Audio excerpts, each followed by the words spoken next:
Lila gave him a look. Seriously? You just threw everything on the floor. You have to deal with it. That's why I went back to bed. She retied the bandana around her head. Her pants were covered in old paint and clay stains. You should see the kitchen. You're lucky I'm not asking you to help with that. He got up, not feeling lucky. Why are we doing this again? The girls organized it. The house looks fine. The other family is doing it too next week. We should have gotten them to go first. Just get back to work, Ray. I left trash bags and boxes in the hall. Stuff you want to save, put in boxes. You can bring them out to the storage room when you're done and stack them neatly on the shelves. He surveyed the shelves along the bedroom wall. He and Sasha had had their unspoken agreements over the years about dividing up drawers, shelves, and closet space, and their unspoken disagreements about dividing up drawers, shelves, and closet space. Almost all the books were hers. Her entire Harry Potter collection still stood there, along with Narnia and His Dark Materials. He'd contributed The Hobbit to her Lord of the Rings set. He'd read almost all her books except the really girly ones, sometimes at the same time as her. He got indignant when he was reading one of her books, like the last Harry Potter, and she brought it back to the city. He got out a recycling bag for his old comic books and his random piles of school papers. Among them, he found one of her old science tests, 91%, and her handwritten book report on Charlotte's Web. You would never mistake her rounded, regular script for the mess he made with a pencil. The cabinet devoted to seashells, sea glass, smooth rocks, egg cases, and shark's teeth was joint property. He couldn't begin to say who'd found what. They'd both been big hoarders on the beach, and all of it belonged to the sea, didn't it?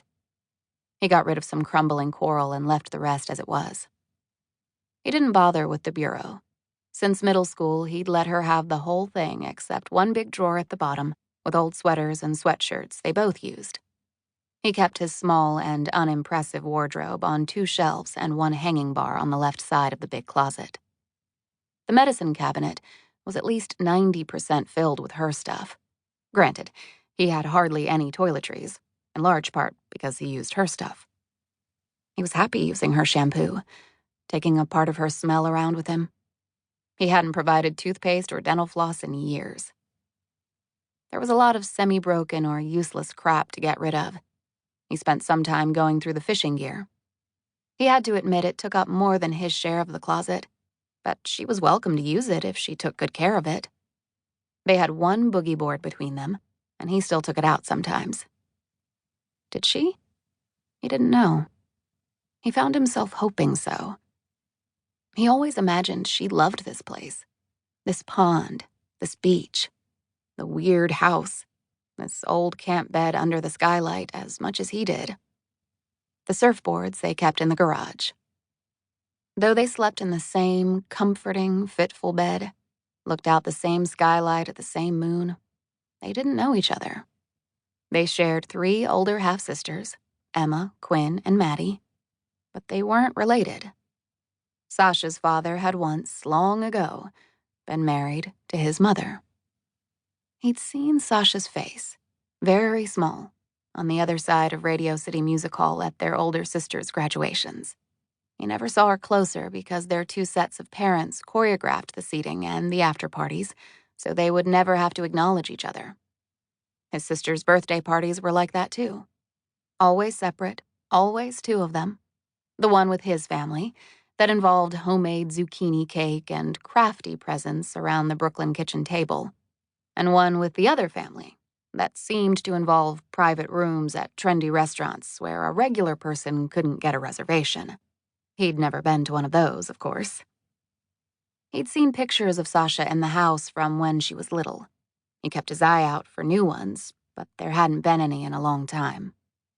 He'd tried friending her on Facebook in 8th grade, and she'd declined. He'd been irritated at her for it, respected her for it, ultimately been relieved by it.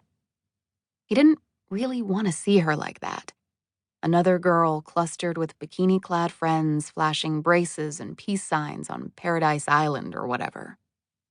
He wanted to keep alive the idea that she was different. By 10th grade, he deleted it.